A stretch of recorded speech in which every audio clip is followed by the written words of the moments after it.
Well, I want to thank the gentlelady for bringing us here today to talk about this important issue. Mr. Speaker, excessive and burdensome regulations have become a pattern under this administration, and it's harmful to business and prevents growth in our economy.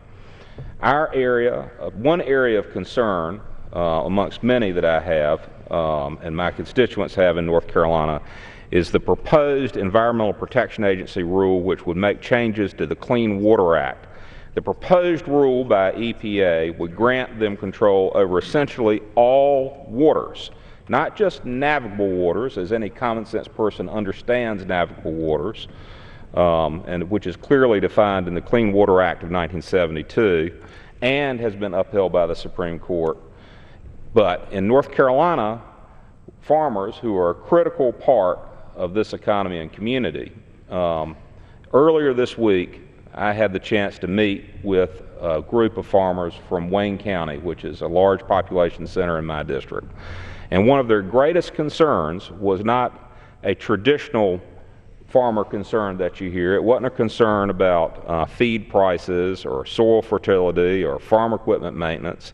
It had to do with a federal agency attempting to regulate any ditch, puddle, or dry creek bed within their property lines. And this proposed rule from EPA would take away control from these farmers and place it in the hands of a federal government bureaucracy. Now, the EPA claims that it needs the authority to do this, but in reality, this expansion of power would unnecessarily put local and state issues in the federal government's hands. The EPA wants to expand the jurisdiction to intrastate waters, which could include isolated streams or ditches. This is extremely consequential to private property owners who could now be subject to EPA regulations even if they merely have a small pond in their backyard.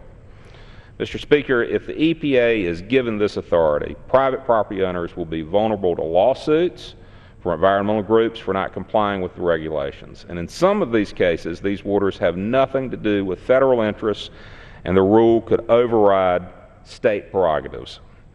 The rule would allow the EPA to regulate activities beyond the scope of interstate commerce, which is clearly not what was intended by the Clean Water Act when it was passed in 1972. It's essential that we support policies that help farmers, not only in North Carolina, not only in my district, but across the country, to grow and produce their crops. They cannot afford to be laid low by overreaching government regulations. These are not large corporations. We're talking about local farmers who are farming sweet potatoes or soybeans or tobacco. And for them, these new regulations can be complex, and compliance can be time-consuming and expensive. Mr. Speaker, the Small Business Office of Advocacy has reported that federal rulemaking has imposed a cumulative burden of $1.75 trillion on our economy.